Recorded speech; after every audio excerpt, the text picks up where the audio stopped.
In today's video, I'm going to teach you how to create blurred background effects in PowerPoint.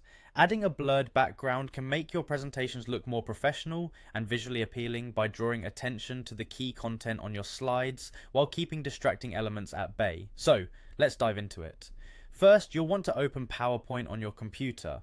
If you haven't done this already, go ahead and locate the PowerPoint icon on your desktop or in your application folder. Double click to open it and give it a moment to load completely. Now that PowerPoint is open, navigate to the specific presentation you want to work on. You can do this by clicking on File in the upper left corner and selecting Open. Search for the file you need, select it and click Open. This will bring up your presentation on the screen. If you're creating a new presentation, just start a new slide and follow along. Once you have your presentation open, figure out which slide you want to add that blurred background effect to. Maybe it's a slide that already contains an image that you think could benefit from some subtle blurring for improved visual flow. Next, right-click directly on that slide.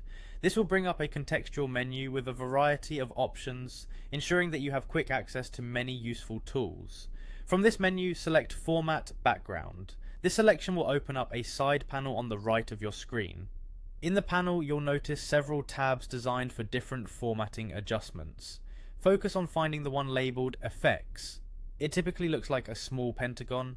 Go ahead and click on it. This is where the magic starts to happen, as you'll see options to enhance your slides further. Among those options, look for the Artistic Effects drop-down menu. It's there that you'll find a range of effects you can apply to your background, including the blur effect we're after today. Click on the drop-down to reveal the choices. Scroll through these artistic effects until you spot Blur. Choose this option and instantly you'll notice your background image becomes softer and less defined.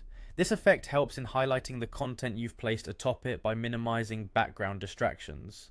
And there you have it, you've successfully added a blurred effect to your background. Remember, this can be applied to as many slides as you deem necessary, and you can always adjust the intensity of the blur effect to fit the look you're going for. Thank you for tuning in today, and I hope this tip helps elevate your PowerPoint presentations to the next level.